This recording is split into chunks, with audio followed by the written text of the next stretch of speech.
the Declassified Kinnear Report, examining IPID's handling and the impact on the family and SAPS.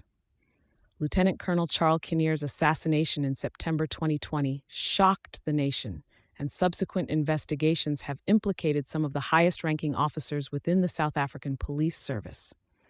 However, it's the Independent Police Investigative Directorate's handling of the consequential report that's raising eyebrows, questions, and, recently, tensions.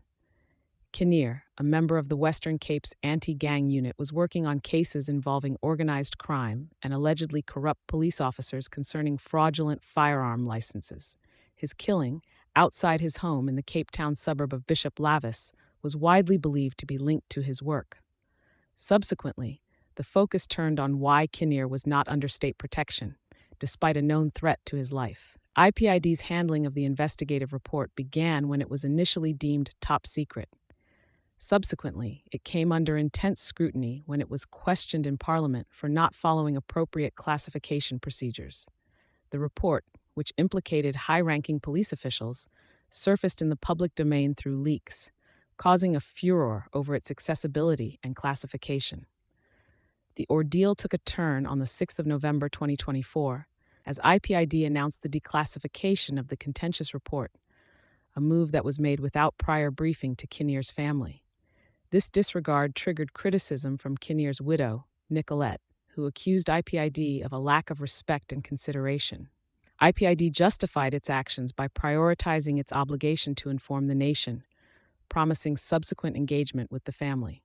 The report indicated a failure within SAPS to protect Kinnear and suggested criminal charges for 2 Hawks officers for inaction when his cell phone was illegally tracked.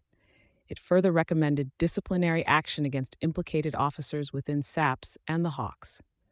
Various reactions followed the declassification, such as the pushback from the national head of the Hawks, Lieutenant General Godfrey Lebeya, and denial of allegations against the former National Police Commissioner.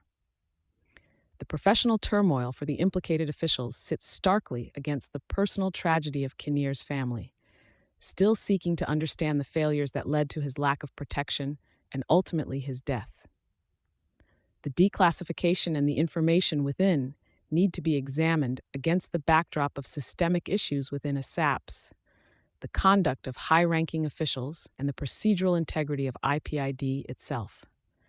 The Kinnear family's grief has been compounded by procedural irregularities and a perceived institutional disregard for their right to information, shining a light on broader accountability challenges within South Africa's law enforcement agencies. Thank you for choosing Satori News.